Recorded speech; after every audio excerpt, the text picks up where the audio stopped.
Oh, jeez. Warren Trainiacs almost fell there. These just might be one of my new favorite running shoes. These are the Atreyu Runners. It's by a startup out of Austin, Texas, and I really like them. They're brand new, it's a really small company. This is like a pre-release that I got my hands on, and I'm really excited about new things happening in the shoe industry.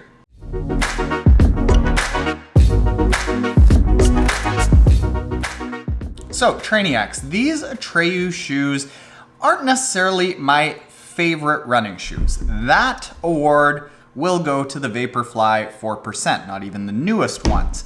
But this is probably one of my favorite shoe companies to follow right now because it's actually been started by a Trainiac, somebody who has taken up triathlon in the last few years, has been a runner historically, and they wanted to make a running shoe that just kind of got through a lot of the overhead and the red tape and the hype of the running shoe industry and the fake studies and the fake reports and really just make a good running shoe.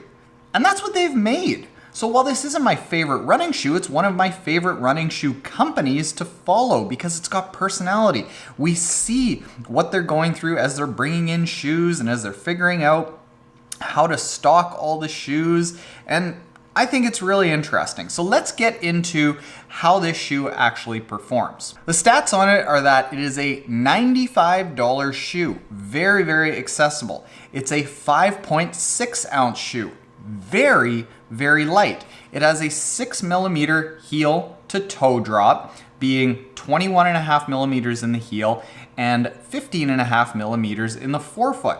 Really good stats there. This is a very flexible shoe. The upper on it is one piece, really, really light and breathable. On the surface, all the stats show that this would be a really fast shoe, a shoe that's similar to some racing flats, but it doesn't necessarily perform exactly like those racing flats. And one of the interesting things about this shoe is that Atreyu does not really pinpoint this as a fast shoe or a high mileage shoe or a daily trainer shoe or a trail shoe, anything like that. It just kind of positions it, in my impression, as a good shoe. And that's sort of my impression too. I would say that this shoe is really good for your general runs. Not necessarily your fast runs, not necessarily super long runs, but just your general 30 to 60 minute runs. And I'll get into why I think that's what it's good for. Look at the stats of this shoe. It starts becoming fairly comparable to something like a New Balance Fresh Foam Zante or the Saucony Kinvara. Something that's light-ish, decent for racing, can get a little bit snappy and fast, but also fairly inexpensive. Not a whole lot of structure, not a lot of bells and whistles, just a decent shoe that's comfortable. I use these for some fast runs and they did perform very well, and I'll share some stats with you on why I think that is. I also use these for some longer runs. I wasn't a big fan of them for longer runs because they are so light. Something that's 5.6 ounces is not a big, burly, beefy shoe with lots of structure to take on a lot of load, so I found that I was a little bit beat up towards the end of a long run. I also wouldn't really use these for trail running. I use these a little bit on some gravel, on some trail, like light trail, and even some like slick grass. And on that alone, the sole, which is basically just designed for road, it got a little bit slippery. So I wouldn't really use this for off-road running. I would use this for your general meat and potatoes kind of 30 to 60 minute runs. My impression of it basically is that it's a very, very comfortable shoe. I like a nice light shoe because I find that a light shoe allows my feet to just feel kind of snappy and quick. This being 5.6 ounces is probably the second lightest shoe that I've ever run in. The other one basically being a running slipper at 3 ounces, which was not very enjoyable to run in. But this, at 5.6 ounces, it allows you to get off the ground really quickly. It's also got a really nice sole. There's not a lot to it, but what I found is that the sole tends to just encourage you naturally to kind of move forward, to land on your mid or your forefoot and just easily roll forward. And that's kind of interesting because it's not as much of a heel to toe drop as something like the Vaporflies that are completely structured to absorb some cushion here and then boom, really snap you forward.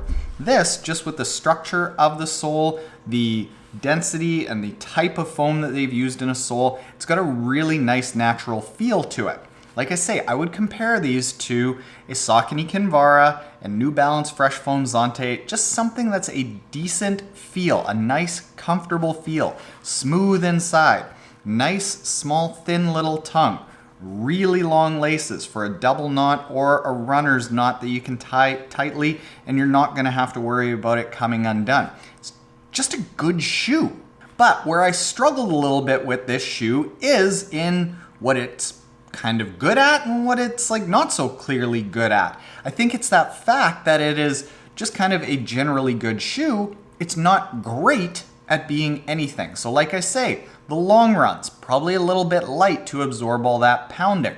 Also being fairly light, what I found is that it performed a little bit like those racing flats that don't have a lot of miles in them. A lot of those racing flats are rated for like one race. This I'd give the benefit of the doubt that it could last a lot longer than that. I've probably got somewhere around 30 to 40 miles in it. Still got some snap in it, but I was certainly noticing that after 15 miles or so, it was losing some of that early snappiness. So with all that said, I wanted to actually see some performance numbers. So what I did was I actually got out the VO2 Master Mask and I did 10 minutes with the Nike Infinity Runs. This is kind of like a heavier daily trainer, high mileage kind of shoe. Then I did 10 minutes in the Atreyus, and then I did 10 minutes in the Vaporfly 4%. And with each of them, I captured that VO2 mask data to see how hard I was working. I used the Stride foot pod to see what the run dynamics were. And I had the treadmill on the exact same settings the entire time. I didn't even turn it off in between when I changed shoes. We're gonna throw out the 10-minute VO2 numbers from the Nike Infinity Runs because that ended up being like a warm-up, and basically it skewed how hard I was working down because my heart rate was climbing in those first 10 minutes. But some of the things that we can see are that the Vaporflies actually put out more watts. So I was putting out more power even at the same setting on the treadmill than I did with the Atreyus, while I was not working as hard. My VO2 numbers, the amount of oxygen that I was requiring to put out that power, was actually lower with the Vaporfly. The pace that the Stride power meter actually perceived was fastest on the Vaporfly. The leg spring stiffness was also better on the Vaporfly. So what we see with these shoes is that they are going faster while it's feeling easier. And my perception is exactly that. But does that mean that the Atreyus are not good shoes? No, what we're doing is we're comparing a $300 shoe, the most expensive dollar per mile shoe that you can possibly get, that is completely engineered for absolute performance, to a $95 shoe, and the difference is fairly marginal. What we can also see is that the pace that the Stride power meter detected between these shoes was actually faster on the Atreyu shoes than the Nike Infinity Run. The average cadence was also higher in the Atreyus than it was in either of the other two shoes. So that confirms that the lightness of the shoe allows you to get off the ground really quickly. And while I realize that this is like an N of 1 completely unscientific test, it is still data and it can confirm a little bit of the subjective measures about what I feel about this shoe.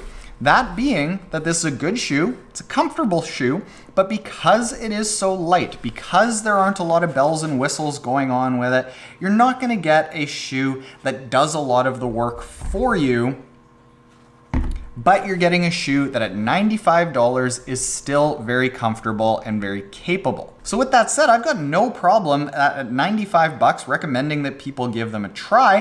Where I would say that you could slot them in, but you'll find out where you slot them in your individual running, is basically in that 30 to 60 minute general kind of run, maybe some faster brick runs, and saving this for those certain days that you just want to feel kind of light while doing a slower, shorter run. There's a lot to be said for making those shorter, kind of otherwise plodding garbage mile runs or just general fitness building runs, whatever you want to call it. If you can make those more enjoyable by having a lighter shoe, you're going to be more encouraged to get out and do it a little bit more often. So that's what I like these shoes for.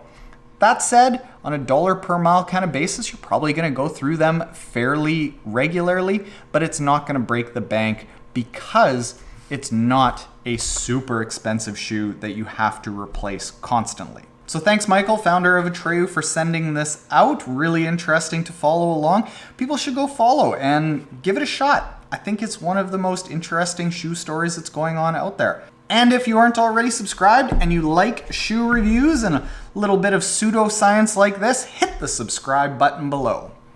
Later, Trainiacs.